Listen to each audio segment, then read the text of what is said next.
Muy buenas tardes. En nombre del Colegio de Escribanos del Paraguay y en mi carácter de presidenta de la Comisión de Delegaciones del Interior, les doy la más cordial bienvenida a este espacio académico, propicio para reencontrarnos en una época muy peculiar, distanciados pero más unidos que nunca a través de la tecnología. Buenas tardes, hoy 27 de abril del 2020, en representación del Instituto de Derecho Registral y en compañía, en conjunto con la Coordinadora de Delegaciones del Interior y el Instituto Notarial, encontramos este espacio para poder llegar a los colegas y así poder aclarar un poco las ideas que tenemos como profesionales en relación a los plazos tanto notariales como los plazos registrales y la interpretación de las distintas normativas que nos regulan en estos días, en esta época de pandemia. Las preguntas las podrán hacer al pie de esta red social y las estaremos contestando en una próxima charla con la doctora Lucila de Martino. Gracias. Yo soy la escribana Milagros Arrúa, directora del Instituto de Derecho Notarial, y tengo el agrado de invitarles esta tarde a escuchar a la querida docente de siempre, la doctora Lucila Ortiz y Martino, que nos hablará sobre los plazos registrales en esta época de emergencia sanitaria. Agradecemos su predisposición y solidaridad de siempre. Buenas tardes, queridos colegas, queridos amigos. Yo soy la escribana Lucila Ortiz de Di Martino, asesora notarial y registral del Colegio de Escribanos, y vengo especialmente invitada por los institutos de Derecho Notarial y Derecho Registral del Colegio, para hablarles de un tema que nos interesa muchísimo en este momento, que se refiere a los plazos registrales y notariales. En primer lugar, la primera idea que les quiero dejar es que la función notarial no está suspendida. La suspensión fue de los plazos. Los plazos sí fueron suspendidos, la función no está suspendida. ¿Por qué? Porque la función notarial, en forma positiva, podemos decir que es imprescindible e indispensable. Y en forma negativa, diríamos, es ineliminable e irradicable mientras no cambie la naturaleza humana. La función notarial es el derecho, el ejercicio del derecho en la forma pacífica, y el hombre no puede vivir sin el derecho. Por eso es que se funda en principios filosóficos, que son los que les acabo de decir, pero se funda igualmente en principios jurídicos, porque la ley 879/81 dispone que el notario, como deber y atribución del notario, tiene que, además de recibir personalmente la manifestación de voluntad del otorgante, no puede excusarse en el ejercicio de su profesión, salvo alguna causal determinada por la ley. Lo que hizo con mucho acierto el decreto fue suspender, y la acordada también en consecuencia, suspender los plazos registrales y procesales también. Nosotros también vamos incluido allí en lo que refiere a alguna medida cautelar. Estos plazos han sido suspendidos. ¿Qué quiere decir eso? Quiere decir que tiene que haber una ley que permita la suspensión de los plazos, o un decreto en este caso que permita la suspensión, y la forma de computar, eso está en el mismo Código Civil. Quiere decir que está reconocido por el derecho que los plazos pueden ser suspendidos.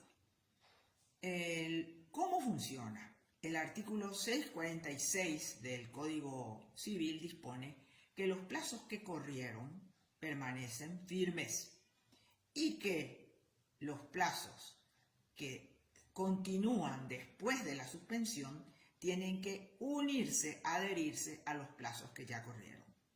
Puesto esto en una forma práctica, vamos a suponer que el certificado de condiciones de dominio haya sido expedido en su momento y tiene un día de validez antes de la suspensión.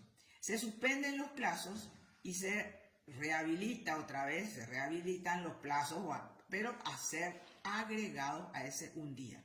Es decir, necesitaría 29 días más para unirse a ese un día y así tener la terminación de ese plazo. No se pierden los plazos, se une lo que ya corrió con lo que ya se rehabilitó. Y esto va para todos los lados, es decir, no solamente para el notario que quiere utilizar un certificado, sino también para el registro, para el registrador.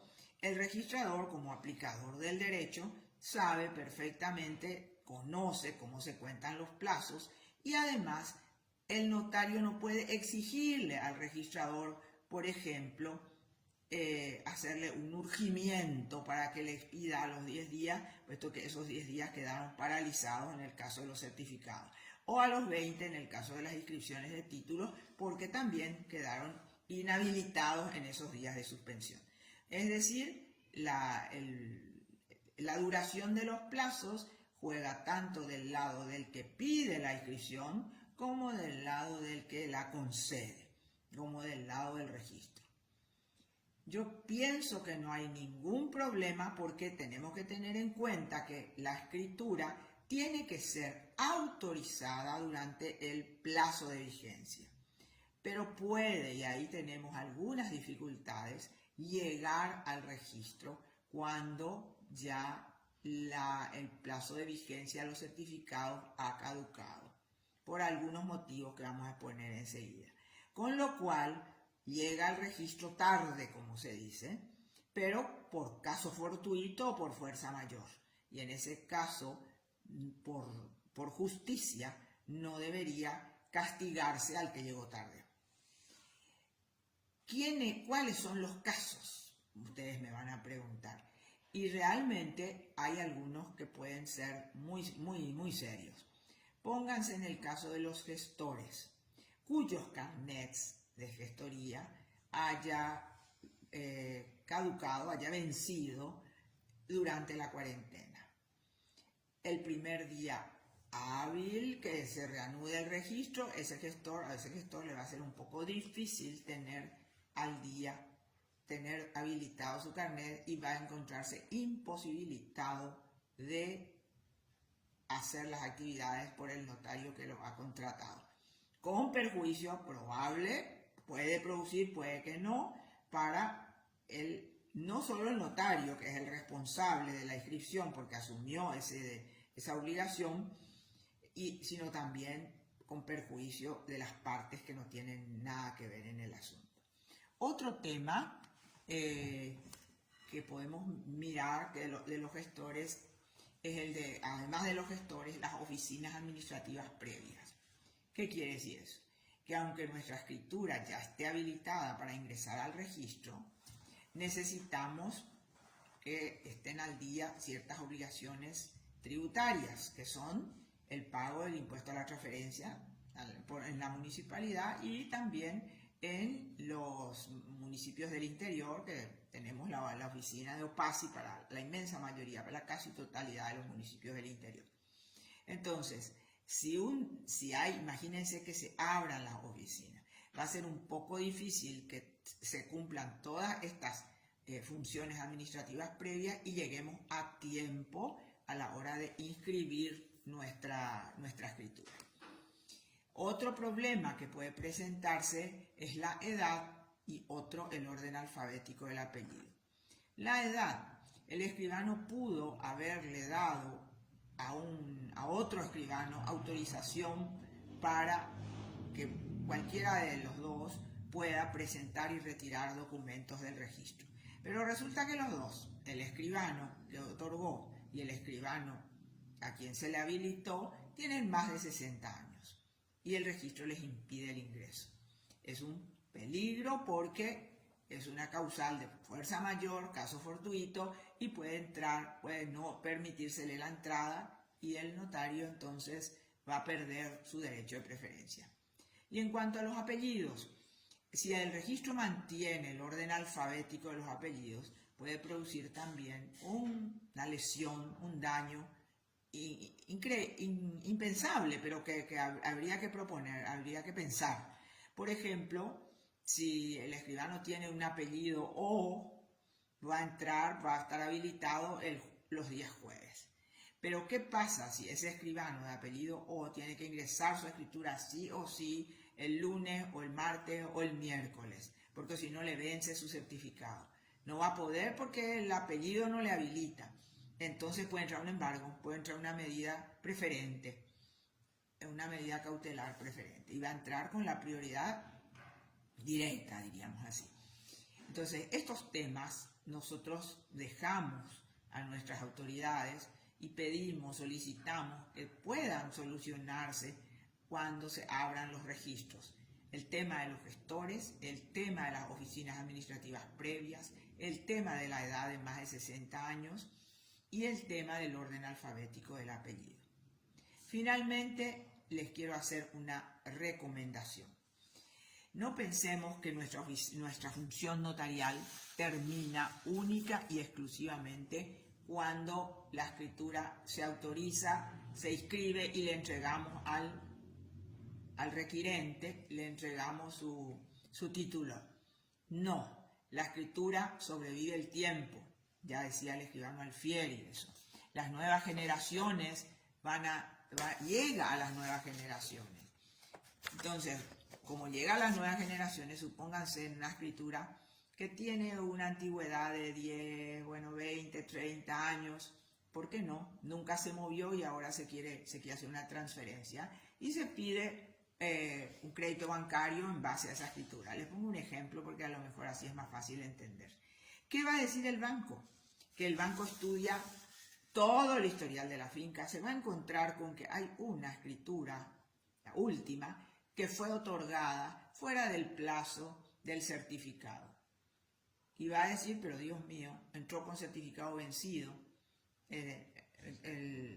esto puede ser nulo, o entró una medida cautelar. Entonces, para evitar esa distorsión o para evitar, nada cuesta que nosotros en nuestra escritura, yo les traje acá como yo estoy procediendo, no quiere decir que esto sea lo máximo. Primero, la expresión lingüística, cada escribano tiene su estilo y puede hacerlo, pero no impide nada ponerle como una constancia notarial más. Les voy a leer lo que yo les pongo, o lo que les puse ya en esta escritura. El plazo del certificado de condiciones de dominio fue suspendido por acordada 1366/2020 y posteriormente prorrogado por acordada 1370/2020 hasta el 12 de abril del 2020. No, olvídense de esto del 12 de abril del 2020, porque ustedes saben, en mi caso sí era válido por la fecha de mi escritura, pero ustedes saben que el 7 de abril se dictó otra acordada, solamente que esa acordada estaba sujeta,